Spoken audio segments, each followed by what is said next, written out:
오늘도 다 함께 하신 여러분들을 환영하고 사랑하고 축복합니다. 우리 옆 사람에게 인사하겠습니다. 반갑습니다. 반갑습니다. 환영합니다. 사랑합니다.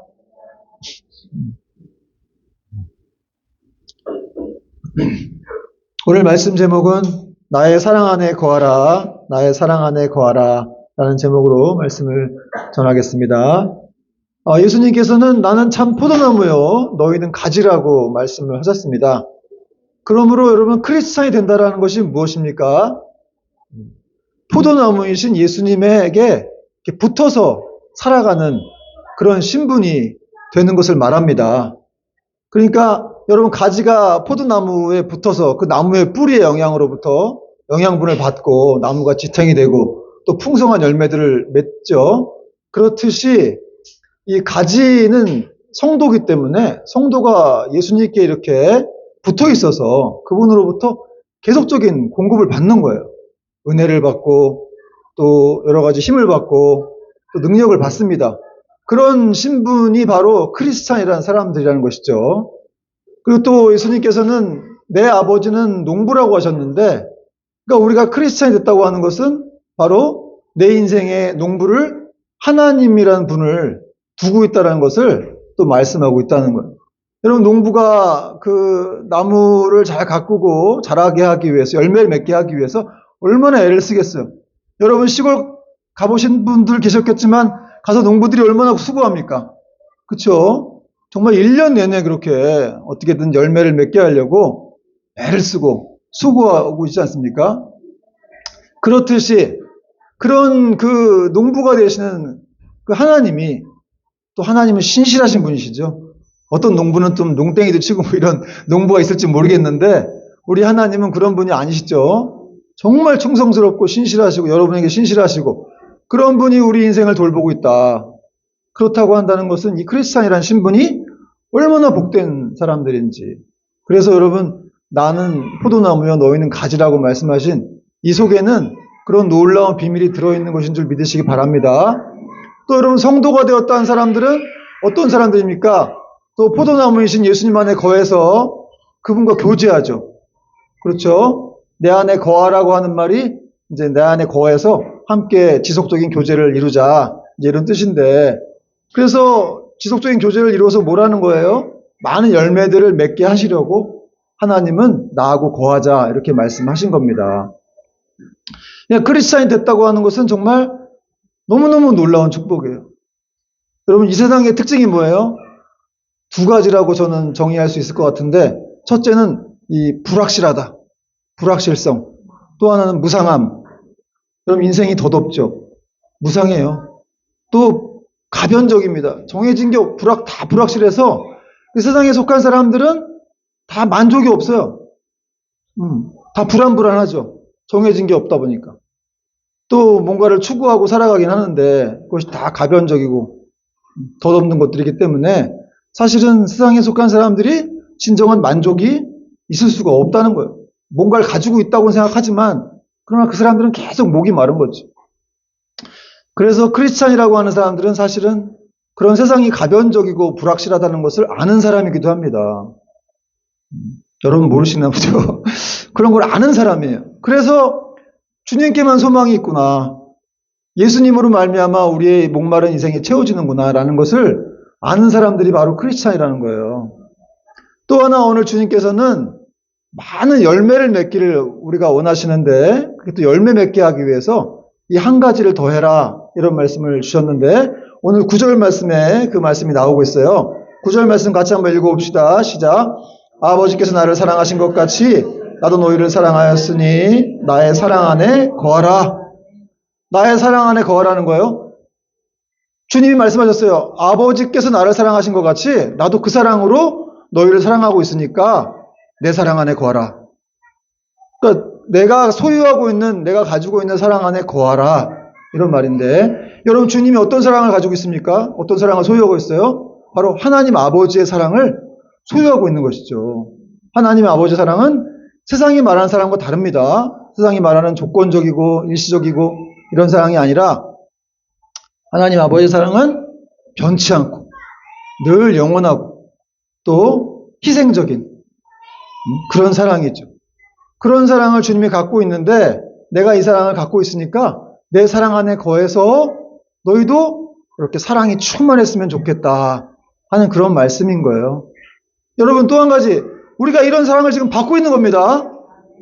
제 아들에게만 말씀하신 게 아니라 사실은 신약시대의 모든 성도들에게 내가 이런 사랑을 받았고 그런 사랑으로 너희를 사랑하고 있으니까 너희도 내 사랑 안에 거하라, 이런 말씀을 지금 하고 있는 거예요. 정말 우리가 하나님이 이렇게 우리를 사랑하신다고 한다면, 여러분, 하나님이 예수님을 너무너무 사랑하시죠. 사실 그 두 분은 존재적으로도 하나예요. 그러니까 서로 사랑할 수밖에 없는 그런 사이입니다. 그런 엄청난, 또 끊어지지 않는 그런 사랑을 받고 있다는 것을 우리가 확신한다면 우리의 삶은, 또 내 가치를 우리는 달라지게 생각할 수밖에 없다는 거예요. 내가 뭐 돈이 좀 없고 뭐 좀 비참하게 살고 세상적으로 좀 여유가 없는 것 같았지라도 하나님이 그렇게 나를 사랑하신다는 것을 확신한다면 우리 삶은 달라질 수밖에 없는 것이죠. 지금은 주님, 그런 사랑 안에 너희가 거해서 일단 너희가 먼저 회복되라.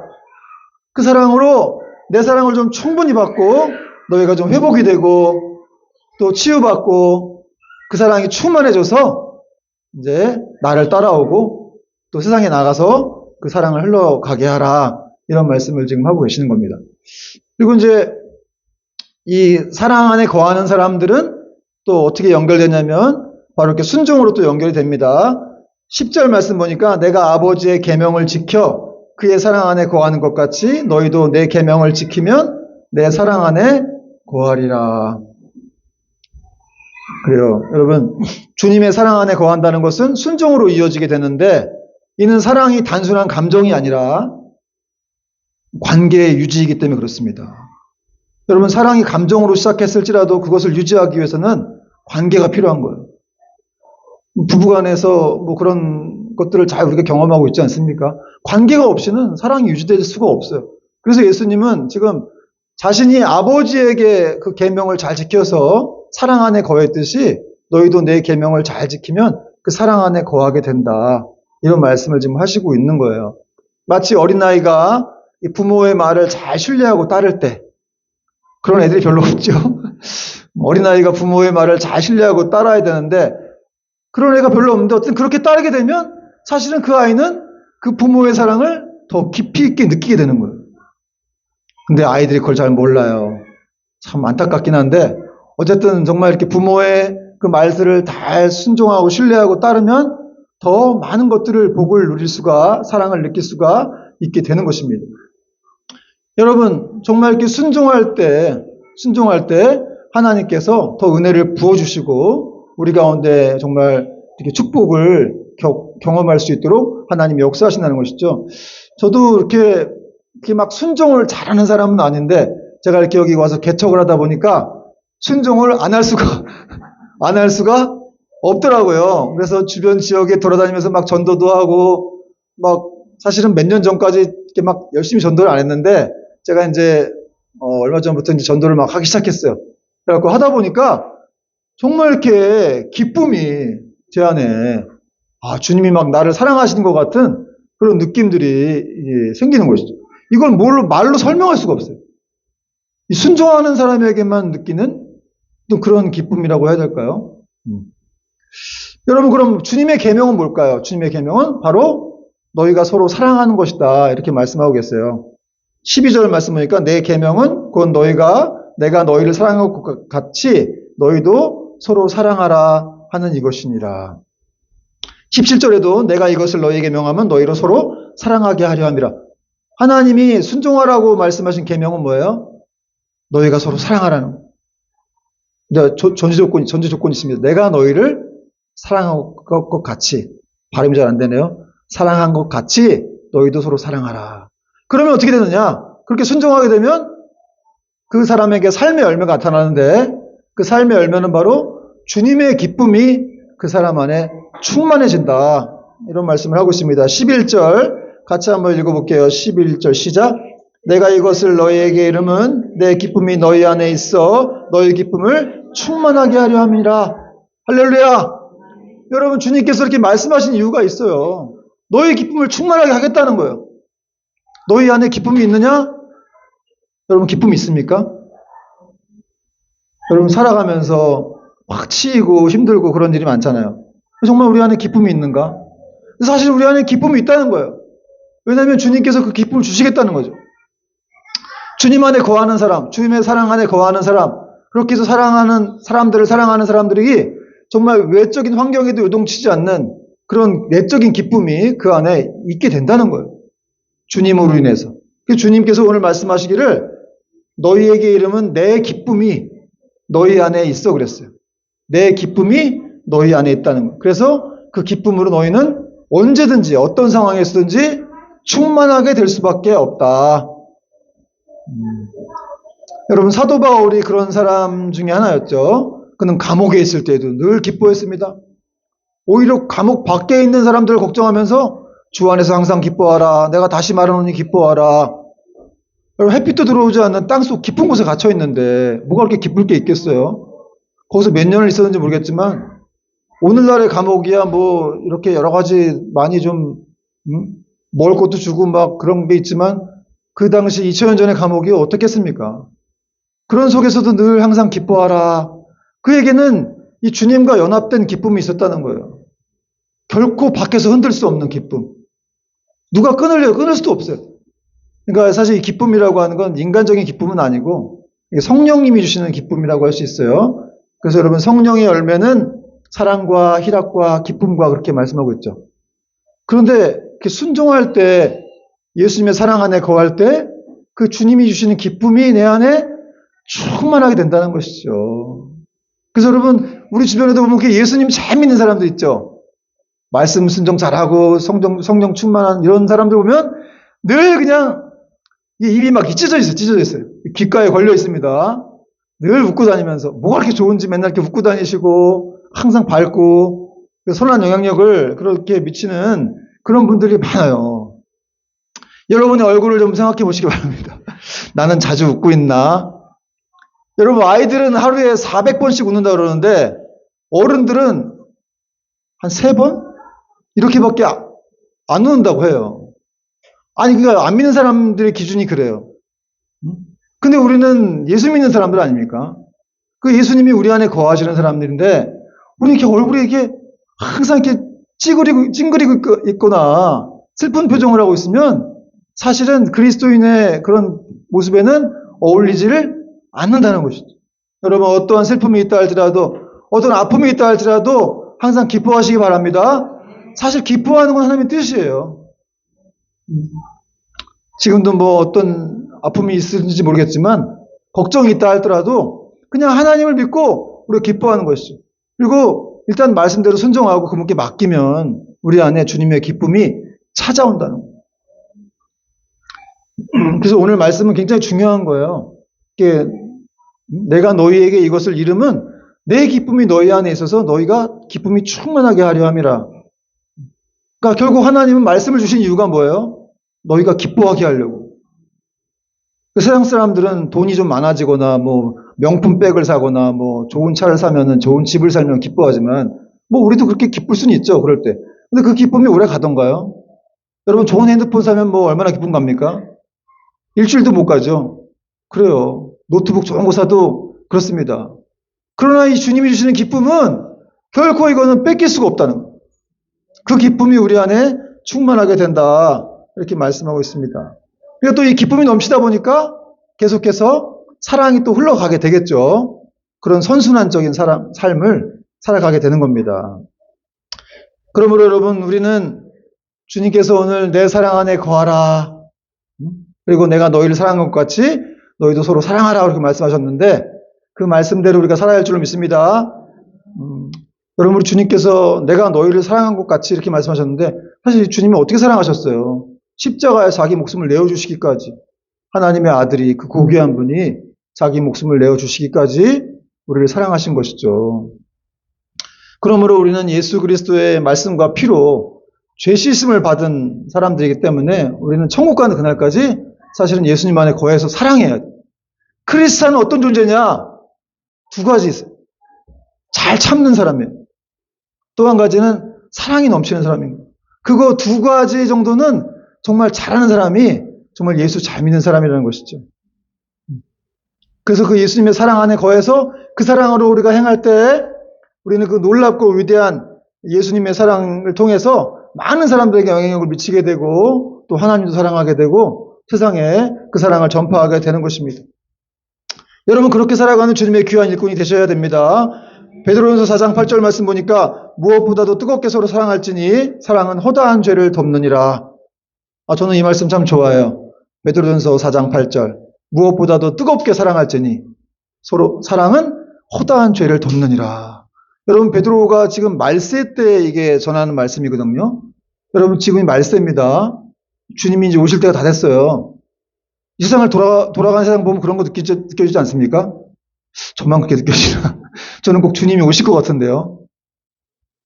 굉장히 막 극단적으로 나눠지고 있어요, 세상이. 막 전쟁도 많이 일어나고. 그런 걸 보면 말씀대로 정말 이루어지는 것 같은 그런 생각이 듭니다. 그래서 여러분 정말 주님이 오실 것 같은 이 말세대에 뭘 해야 되느냐? 우리에게 말씀하시는 게 있어요. 뜨겁게 사랑하라는 거예요. 그 사랑이 바로 허다한 죄를 덮는다는 거죠. 막 정죄하고 비난하고 할 게 아니라 뜨겁게 먼저 사랑하라는 거예요. 그러고 나서 비난을 하든지 먼저 뜨겁게 사랑한 다음에 그 다음에 뭘 하든지 해라. 이런 말씀을 하시는 거예요. 여러분 부부간에도 서로 사랑하니까 허물도 용서하고 이해되고 다 덮을 수 있는 거 아닙니까? 그렇죠? 사랑하지 않으면 그것이 가능할 수가 없겠죠. 그래서 이 사랑이라고 하는 것은 고린도전서 13장 말씀 보니까 사랑은 오래 참고 사랑은 온유하며 시기하지 아니하며 사랑은 자랑하지 아니하며 교만하지 아니하며 또 어떤 목사님이 그러시더라고요. 이 사랑이라는 단어를 빼고 자기 이름을 넣어버려요. 윤준이는 오래 참고 온유하며 시기하지 아니하며 하나도 다 해당되는 게 없다. 저도 그래요. 저도 시기를 좀 하기도 하고 잘 오래 참지도 못하고 견디지도 못하고. 근데 이 사랑의 특징이 그렇다는 거예요. 오래 참고 온유하고 시기하지 않고 무례하지 않고 성내지 않고 화를 내지 않는 겁니다. 주변에 화내는 사람 많아가지고 제가 이 구절 받고 은혜를 많이 받았는데 사랑은 성내지 않는 거구나. 그리고 사랑은 어떤 겁니까? 모든 것을 참으며 모든 것을 믿으며 모든 것을 바라며 모든 것을 견디느니라. 이게 사랑이라는 거예요. 모든 것을 참고 바라고 견딘다. 왜 그렇게 바라고 견뎌야 되는 거예요? 도대체 뭐 때문에? 사랑이 뭔데? 이 말씀의 배후에는 하나님이 있다는 거예요. 그 배후에 네가 겪는 어떤 사건이든지 간에 그 배후에 하나님이 계시기 때문에 바라고 견디라는 거예요. 누굴 바라보라는 거예요? 하나님을 바라보고 견디라는 거예요. 왜냐하면 하나님은 사랑이시니까 그 사랑을 바라보고 견뎌라. 또 요한일서 4장 10절과 11절은 말씀합니다. 사랑은 여기 있으니 우리가 하나님을 사랑한 것이 아니요 하나님이 우리를 사랑하사 우리 죄를 속하기 위하여 화목제물로 그 아들을 보내셨습니다. 사랑하는 자들아 하나님이 이같이 우리를 사랑하셨은즉 우리도 서로 사랑하는 것이 마땅하도다. 사랑하는 것이 마땅하다고 말씀합니다. 그렇습니다. 여러분 성경은 우리가 사랑하는 것이 서로 사랑하는 것이 크리스찬으로서 마땅하다. 사람들은 막 비난하고 뭐 정죄하고 해도 우리는 사랑하는 게 마땅하다는 거예요. 그래서 여러분 사실은 우리 안에서 이 말세 때의 사랑의 회복 운동이 막 일어나야 됩니다. 그래서 목숨과 마음과 뜻을 다해서 하나님을 먼저 사랑하고 그 다음에 그와 같이 이웃을. 여러분 이웃 안에는 누가 있겠어요? 내 친구도 있고 우리 가족도 있고 그냥 이웃이 먼 이웃만 있는 게 아니에요. 차라리 먼 이웃들은 사랑할 수가 있을 것 같기도 해요. 근데 가족들을 사랑할 수 없을 수도 있죠. 그러나 이웃 안에는 그 가족들까지 범위가 포함되어 있다는 거예요. 그들을 사랑하라. 하나님을 사랑하는 것처럼 그렇게 네 주변 동료들을, 회사 동료들을 사랑하라. 가족들을 사랑하라. 이렇게 말씀하고 있는 것입니다. 그리고 그렇게 사랑하지 않을 때 우리는 위선자다. 이렇게 말씀합니다. 요한일서 4장 20절과 21절 말씀 보니까 누구든지 하나님을 사랑하노라 하고 그 형제를 미워하면 이는 거짓말하는 자니 보는 바 그 형제를 사랑하지 아니하는 자는 보지 못하는 바 하나님을 사랑할 수 없느니라. 하나님을 사랑한다고 하고 형제를 사랑하지 않으면 거짓말이라는 거예요. 보이는 형제도 못 사랑하는데 어떻게 보이지 않는 하나님을 사랑할 수 있냐 이 말이에요. 그러니까 여러분, 하나님을 정말 사랑하려고 한다면 보이는 사람을 사랑해야 됩니다. 여러분, 우리 주변에 보이는 사람 많죠? 일상을 살아가면서도 매번 보는 사람도 있잖아요. 우연히 지나가다가도 누가 보이기도 합니다. 그런 사람들은 왜 보이는 걸까요? 그게 우연이 아니에요, 사실은. 하나님 사랑하라고. 최고의 사랑은 뭐예요? 복음을 증거입니다. 복음 증거. 그러니까 그런 사람들에게 복음을 증거하는 거예요. 그것이 바로 하나님의 뜻입니다. 여러분, 사실 우리가 하늘에 속한 자들로서 사랑함이 없다는 것이 얼마나 이게 참 민망한 일이고 심각한 문제인지를 우리는 깨달아야 돼요. 우리가 이제 믿음으로 구원을 받는다 그래요. 천국에 간다 그래서 믿음만 있으면 되겠지라고 생각하지만 사실은 믿음은 사랑이거든요. 과감하게 제가 얘기 드립니다. 믿음은 사랑이라고 할 수 있어요. 그래서 정말 하나님 말씀을 믿는다면 사람을 사랑할 수밖에 없는 거예요. 결국은. 그러니까 뭐 여기서 대충 신앙생활 하다가 나중에 이렇게 천국 가서 혼점 나면 되겠지. 뭐 이 정도로 생각해서는 안 돼요, 사실은. 어떻게 될지 몰라. 사랑하지 못하는 사람들은. 근데 문제는 사실 우리가 우리 힘으로 정말 사랑하기는 어렵죠. 저도 그렇습니다. 그 어려워요. 사실 우리가 뭐 사랑이 없는 건 아니에요. 우리 가족들도 사랑하고 또 나를 사랑해 주는 사람도 사랑하기도 합니다. 근데 문제는 뭐냐면 그렇게 인간적인 사랑으로 사랑한다는 것이죠. 근데 주님이 원하는 거는 너를 사랑하는 사람을 사랑하면 무슨 상급이 있겠느냐. 세리도 그같이 아니하느냐. 너를 사랑하지 않는 사람들도 너는 사랑해야 된다. 그 단계까지 올라가야 된다. 그들에게 관심을 가져라. 이런 말씀을 지금 하고 계시는 겁니다. 그러니까 우리가 사랑이 없는 건 아니에요. 왜냐하면 성경에서도 악인도 자기 아들은 사랑할 줄 안다고 말씀하셨기 때문에 그렇습니다. 악한 자도 자기 아들은 사랑할 줄 안다는 거예요. 왜냐하면 하나님의 형상이기 때문에 그 사람도 막 사람들 때리고 막 이렇게 죽이고 하지만 자기 아들은 사랑한다는 거예요. 그러니까 사랑함이 없는 건 아닌데 우리가 인간적인 사랑을 하는 게 문제라는 거예요. 내가 좋아하는 사람만, 나한테 편한 사람만, 그리고 나한테 불필요한 사람, 말 무례하게 하는 사람은 안 본다. 이렇게 생각하면 안 된다는 거죠. 그런 사랑은 주님이 원하시는 사랑이 아니라는 것이죠. 그런데 우리가 말씀드렸지만 우리 힘으로 할 수 없기 때문에 그래서 예수님의 사랑으로 사랑을 해야 됩니다. 예수님의 사랑으로. 그럼 우리는 어떻게 예수님의 사랑으로 사랑을 할 수 있을까? 그 안에 들어가야 되겠죠. 그리고 그 안에 들어갈 때 우리가 계속해서 우리는 먼저 고백해야 돼요. 우리 안에 사랑이 없습니다, 하나님. 저에게 제발 사랑하는 마음을 주옵소서. 간절히 고백하고 또 회개하면서 그 사랑 안에 들어가서 그 사랑을 경험하고 또 그렇게 사람들에게 사랑을 베풀어야 한다는 거죠. 근데 그 사랑 안에 들어가야 되는데 우리가 너무 바쁘다 보니까 그 사랑을 경험할 시간이 없는 거예요. 여러분, 우리 주님은 오늘 말씀에서 나왔지만 사람이 자기 친구를 위해서 목숨을 바치는 것보다 더 큰 사랑은 없다고 하시면서 우리를 친구 삼아 주시기 위해서 자기 목숨을 버리셨죠. 그리고 또 이제는 내가 너희를 종이라고 하지 않고 친구라고 하노라. 그렇게까지 말씀하셨습니다. 어찌 감히 일개 피조물이 하나님과 친구가 될 수 있겠어요? 여러분, 미국 대통령이 한국 대통령이 와서 우리한테 친구하자 그러면 믿어집니까? 그러나 하나님은 그렇게까지 말씀하셨다는 것이죠. 그만큼 내가 너희를 존중한다는 거예요. 너희는 종이 아니라 이제 친구라는 것이죠. 그리고 내가 너희를 열매 맺게 하기 위해서 내가 너희를 택했다. 여러분, 우리는 정말 믿음에 가난한 사람이었지만 믿음에 부유하게 하기 위해서 하나님이 우리를 택하신 거예요. 그런 놀라운 은총과 사랑을 우리는 받았음에도 불구하고 사실은 예수님 안에 거하는 시간이 너무 없어요. 예수님 안에 거하는 게 뭐예요? 그분의 말씀 안에 거하고 그분의 기도 안에 거하고 기도를 통해서 그분과 교제하고 하는 시간. 그런 시간을 통해서 주님과 이렇게 받는 게 없다 보니까 사실 사랑을 할 힘이 없는 거예요. 그러나 주님은 우리를 그렇게 이렇게 만들어 주시지 않으셨다는 것이죠. 열매를 맺게 하기 위해서. 또 주님과 친구가 되게 하기 위해서 우리를 이 땅에 보내셨고 또 이렇게 크리스찬으로서의 어떤 위치도 누리게 하셨다는 거예요. 여러분, 김요석 목사님이라는 분이 계세요. 김요석. 이분이 잊혀진 사람들의 마을이라는 책을 쓰신 분인데 이분은 이제 전라도에 있는 한센병 정착촌에서 교회를 사역하고 계시는 그런 귀한 목사님이기도 합니다. 근데 이분이 원래 어떤 분이었냐면은 1970년대 중반쯤에 독일의 튜빙겐 대학이라는 곳에 가서 이제 10년 동안 공부하고 박사학위 받아와서 한국의 신학교에서 강의를 하시는 그 교수님이셨어요. 근데 이분이 어떻게 이제 나병 환자촌으로 가서 사역을 하시게 된 거예요. 이분에 대한 얘기를 좀 해드리면 이분이 독일에서 공부할 때 이제 수천 명 그 신학생들이 있었다고 그래요. 거기서 이제 강당에서 주임 교수가 이제 설교 강의를 하시면서 혹시 여러분들 중에 이런 질문을 하더랍니다. 여러분들 중에 성경이 하나님의 말씀이라는 것을 믿는 사람이 있느냐? 아직도 성경이 하나님의 말씀이라는 것을 믿는 사람이 있느냐?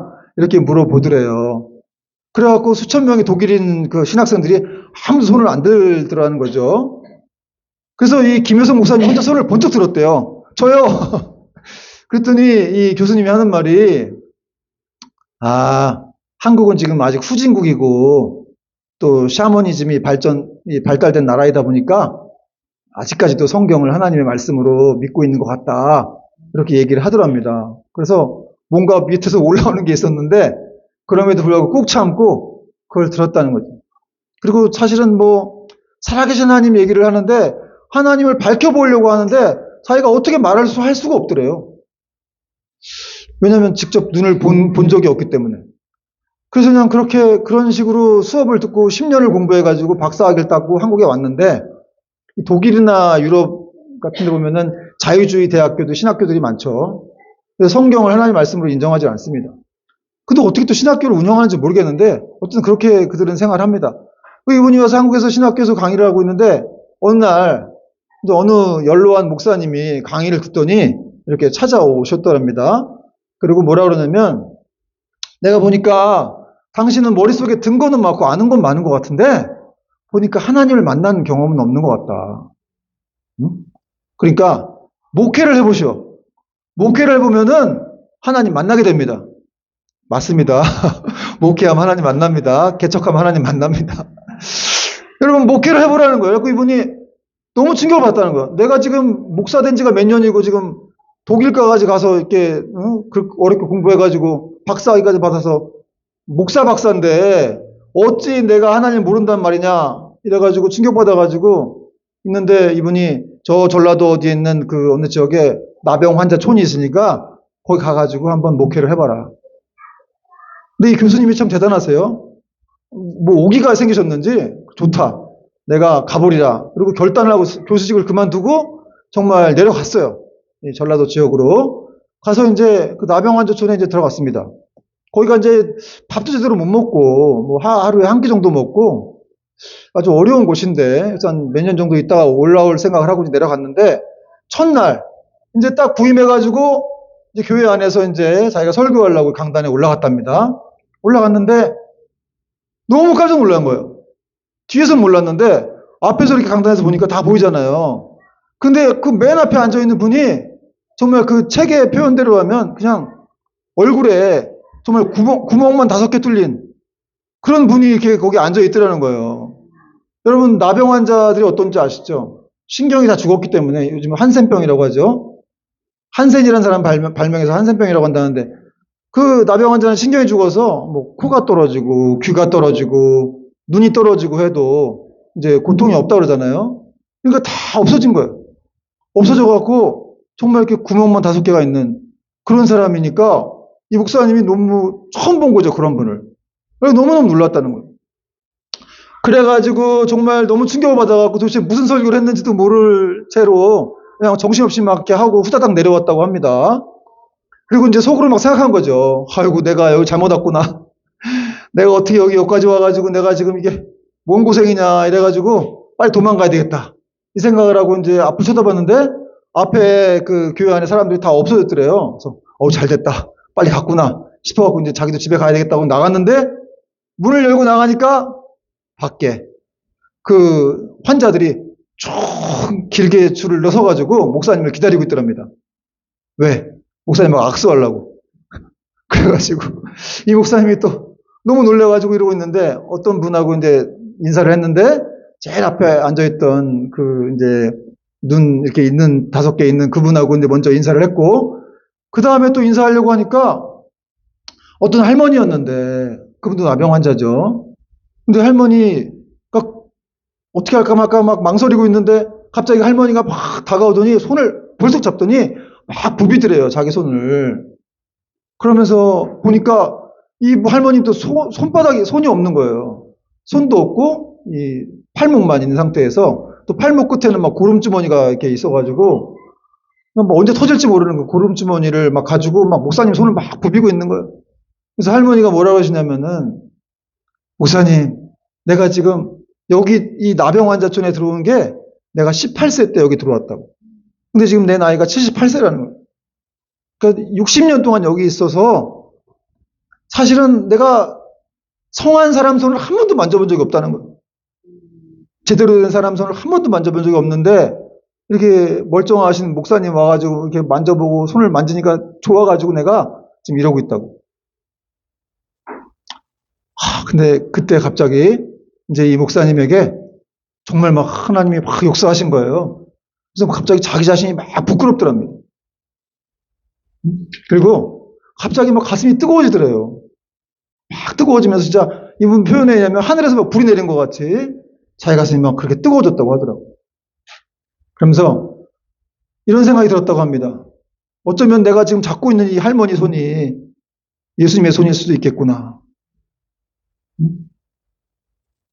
우리 예수님이 나의 더러운 죄 때문에 십자가에 달리시고 고초를 받으셨는데 그 고초받으신 손이 어쩌면 손가락이 다 부러지고 상처가 나가지고 고름도 생긴 그러한 비참한 손이었을 수도 있을 것이다. 내가 예수님 손을 잡았는데 뭘 이렇게 두려워하고 있는가. 이런 생각이 막 들었다는 것이죠. 그러면서 그날 이 목사님이 하나님을 만나게 되셨습니다. 할렐루야. 여러분, 목사가 나중에 하나님 만났다고 하니까 이상하죠?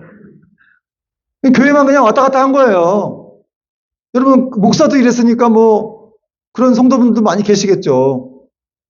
이사야 표현에 의하면 교회 마당만 밟고 왔다 갔다 하는 그런 사람들이 있다고 하는데, 그러니까 하나님과고 인격적인 교제는 없이 그냥 종교인으로 주일만 되면 교회 갔다가 또 형식적으로 예배 드리고 왔다가 또 세상적으로 살다가 다시 또 이렇게. 근데 이 목사님도 20년을 공부했지만 하나님을 만나질 못했는데 나병 환자촌에 와서 목회를 하면서 이 어려운 분들을 보면서 정말 예수님을 경험하게 된 거예요. 그리고 이분이 계속 목회를 하셨다고 합니다. 돌아가지 않고 거기서 계속 목회를 하셨는데 나중에 이 티빙겐 대학에서 그 주임 교수가 자기가 은퇴할 때 자기 후임자로 이 목사님을 택한 거예요. 이만한 사람이 없다 싶어가지고 전화를 막 했답니다. 독일에 돌아오라고. 그 당시만 해도 여러분 교수면은 외국의 대학의 교수면 지위도 보장되고 또 미래가 보장되는 그런 일이었는데 근데 이 목사님이 안 갔다 그래요. 안 가겠다고. 내가 이 나병 환자들 양들이 있기 때문에 이들을 버리고 갈 수가 없다고 이렇게 말씀하셨다고 합니다. 그러니까 그 독일의 티빙겐 대학 교수가 찾아왔더랍니다. 한국에. 자기 비행기표 사가지고 찾아와가지고 아니 왜 이렇게 안 오냐고 해서 그 나병 환자촌에 와서 봤더니 가서 이제 굉장히 그 충격을 받고 막 감동을 받은 거예요. 이 나병 환자들과 목회하시는 이 김효성 목사님을 보고 나서 너무 막 감동과 도전을 받고 독일로 돌아갔다고 합니다. 그리고 가서 그런 소문을 퍼뜨리고 있다 그래. 그런 소문을 퍼뜨리셨대요. 내가 보니까 김 목사가 지금 한국에서 예수님 손잡고 목회하고 있다고. 그런 소문을 막 퍼뜨렸다고 합니다. 여러분, 정말 이렇게 우리 김효성 목사님 같은 분들 정말 교수님이셨는데 어떻게 세상에 이런 모든 보장된 직분들을 다 버리고 이 나병 환자와 함께 이런 사랑을 감내할 수가 있었겠습니까? 차라리 이분 힘으로는 쉽지가 않죠. 그러나 이분이 예수님의 사랑 안에 거해서 그 사랑의 눈으로 이 나병 환자들을 바라보았고 정말 하나님의 은혜와 역사 가운데 정말 그렇게 또 하나님을 만나게 되는 축복이 있었기 때문에 이렇게 목회를 계속해서 감당할 수가 있었던 것입니다. 어쩌면 모든 것이 다 하나님의 은혜라고 할 수 있는데 어쨌든 이분이 하나님 만나보겠다고 결단을 내리고 이곳에 내려가서 이런 일이 생긴 것이죠. 여러분 뭐든지 이렇게 하나님 앞에서 우리가 어떤 결단을 내리고 행동하려고 할 때 주님이 또 놀라운 역사를 보여주신 줄 믿으시기 바랍니다. 그러므로 우리가 여러분 누군가를 사랑하기 위해서 또 나병 환자를 또 우리를 해치려고 하는 그런 사람들까지 사랑하기 위해서는 우리가 어떻게 해야 될까? 바로 주님의 사랑 안에 거해야 한다는 것이죠. 우리 힘으로는 할 수가 없어요, 사실. 그래서 사실 이 사랑이라고 하는 건 이 성령님의 역사의 사역이에요. 그래서 그 성령님의 역사가 우리 안에 들어와야 정말 우리는 기쁘게 그 일들을 감당할 수가 있습니다. 그래서 중요한 건 뭐냐? 그 예수님의 사랑 안에 들어가기 위해서 그 안에 거하기 위해서 우리는 어떻게 해야 되느냐? 성경 말씀을 읽어야 됩니다. 결론입니다. 성경 말씀을 읽어야 됩니다. 여러분 성경 말씀 매일 뭐 이렇게 한 장씩 읽어 좋고, 아니 전 세계적인 베스트셀러고, 뭐 정치인들도 그 위에 손을 올리고 선서를 할 정도로 그렇게 권위 있는 책들인데, 2000년 이 기독교 역사 이래 이 성경을 없애겠다고 막 난리치던 권력자들이 많았어요. 근데 이 성경이 뭐 볼테르 같은 철학자들은 성경은 100년 후엔 다 사라질 것이다, 막 이렇게 망언을 퍼붓는데 결국 지가 사라졌죠. 성경은 아직까지도 있고. 여러분 성경은 하나님 말씀이기 때문에 사라질 수가 없습니다. 세상이 끝나도 그 말씀은 영원한 것이에요. 여러분 그 말씀이 우리를 붙들고 있는 겁니다. 여러분 우리가 그냥 숨쉬고 우리 힘으로 사는 것처럼 보이지만 사실은 하나님 말씀이기 때문에 그 말씀으로 우리를 유지시켜주고 이 세상을 붙들고 계시는 거예요. 근데 그 말씀을 우리가 안 사랑하면 되겠습니까? 그리고 그분과 교제하지 않으면 되겠어요?